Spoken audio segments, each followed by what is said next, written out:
কোনো এক গ্রামে সিমরান নামের এক মেয়ে তার মা বাবার সাথে থাকত। সিমরান খুবই বুদ্ধিমতী আর ছটফটে ছিল। তার মা বাবার কাছে তেমন টাকা পয়সা ছিল না, তারা শুধু কোনোরকমভাবে ঘর চালাতো। সিমরানকে স্কুলে যাওয়ার জন্য জঙ্গলের ভিতরের রাস্তা দিয়ে যেতে হতো, আর জঙ্গলের ভেতরের লম্বা রাস্তা দিয়ে যেতে যেতে সিমরান ক্লান্ত হয়ে যেত। এতে বিরক্ত হয়ে সিমরান একদিন মা বাবার সাথে কথা বলল। মা, আমার স্কুলে যাওয়ার সময় খুবই অসুবিধা হয়, তোমরা কি আমায় একটা সাইকেল কিনে দিতে পারো? মা, আমরা তো ঠিকভাবে খাবারের জোগাড় করতে পারছি না, আমরা তোকে সাইকেল কোথা থেকে এনে দেব? পুরনো হলেও চলবে। আচ্ছা, কিছুদিন তো অপেক্ষা কর বাবা, আমি কোথাও না কোথাও থেকে জোগাড় করে তোকে সাইকেল অবশ্যই কিনে দেব। বাবার কথা শুনে সিমরান খুশি তো হয়েছিল, কিন্তু এটা বুঝতে পেরেছিল যে বাবাকে পুরনো সাইকেল আনার জন্যেও অন্তত 1 বছর ধরে টাকা জমাতে হবে, তারপরে সে তার জন্য সাইকেল আনতে পারবে। মনে নিরাশা নিয়ে সে স্কুলের দিকে এগোতে থাকে। কিছু দূর যাওয়ার পরে সে রাস্তায় একটা গাছ দেখতে পায়। গাছের আশেপাশে প্রচুর নোংরা আবর্জনা ছিল, যা দেখে সে সেই নোংরা আবর্জনা পরিষ্কার করার কথা ভাবে। আর কিছুক্ষণের মধ্যেই সে ভালোভাবে সেখানকার সমস্ত আবর্জনা পরিষ্কার করে ফেলে। তখনই সে গাছ থেকে একটা আওয়াজ শুনতে পায়। তুমি কত ভালো মেয়ে। অনেক লোক এখান থেকে যাতায়াত করে, কিন্তু তারা সব সময় জায়গাটাকে নোংরা করার কথাই ভাবতে থাকে। আমি প্রথমবার এমন একজনকে দেখলাম যার মনে পরিবেশ পরিষ্কার করার কথা চলছে। কথা বলতে থাকা গাছকে দেখে সিমরান খুবই অবাক হয়ে যায় এবং তাকে জিজ্ঞাসা করে, আরে, আপনি তো একটা গাছ, আর আপনি কথা কি করে বলছেন?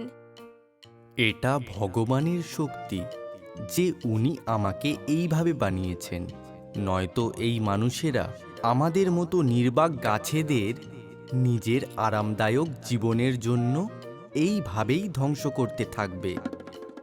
কিন্তু আপনি কথা বলার শক্তি কি করে পেলেন? এই জঙ্গলে কি এরকম আরো অনেক গাছ আছে? না, এখানে আমি এমন এক গাছ আছি যে জাদুর। জাদুর গাছ? হ্যাঁ, আমি একটা জাদুর গাছ।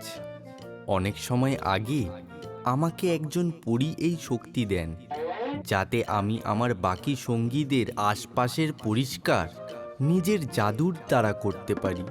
কারণ কোনো মানুষ তো এই কাজ করবে না, কিন্তু তোমার এই কাজের জন্য আমি খুব খুশি হয়েছি। বলো, তুমি কি চাও?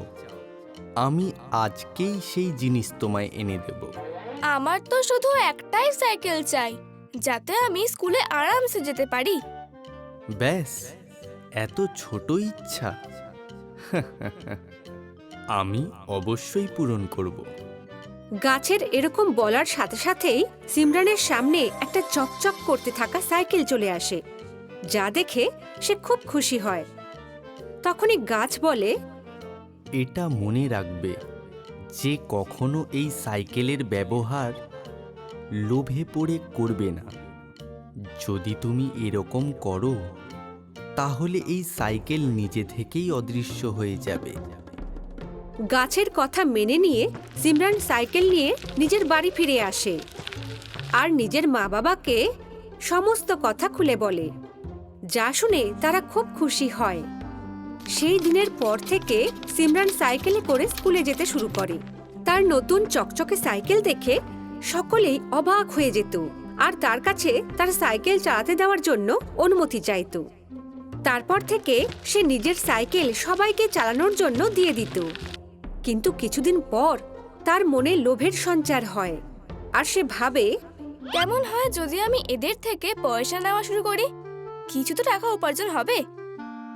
এটা ভাবতেই সিমরান পরের দিন থেকেই সবার থেকে সাইকেল চালানোর জন্য পয়সা নেওয়া শুরু করে দেয়। এরকম সিমরান বেশ কিছুদিন করতে থাকে।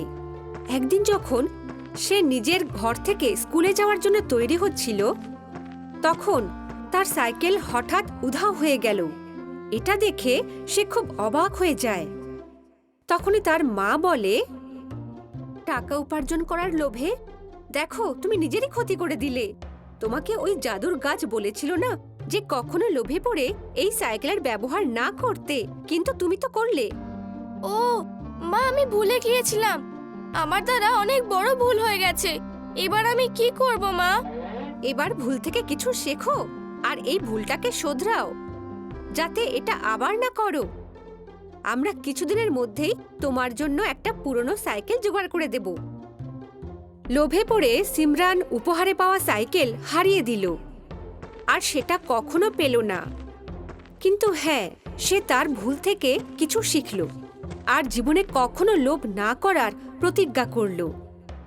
তাহলে বন্ধুরা, এই গল্প থেকে আমরা এই শিক্ষা পাই যে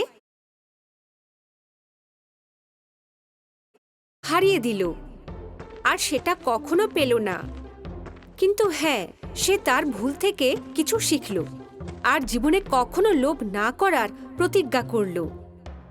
তাহলে বন্ধুরা, এই গল্প থেকে আমরা এই শিক্ষা পাই যে আমাদের কখনো লোভ করা উচিত নয়।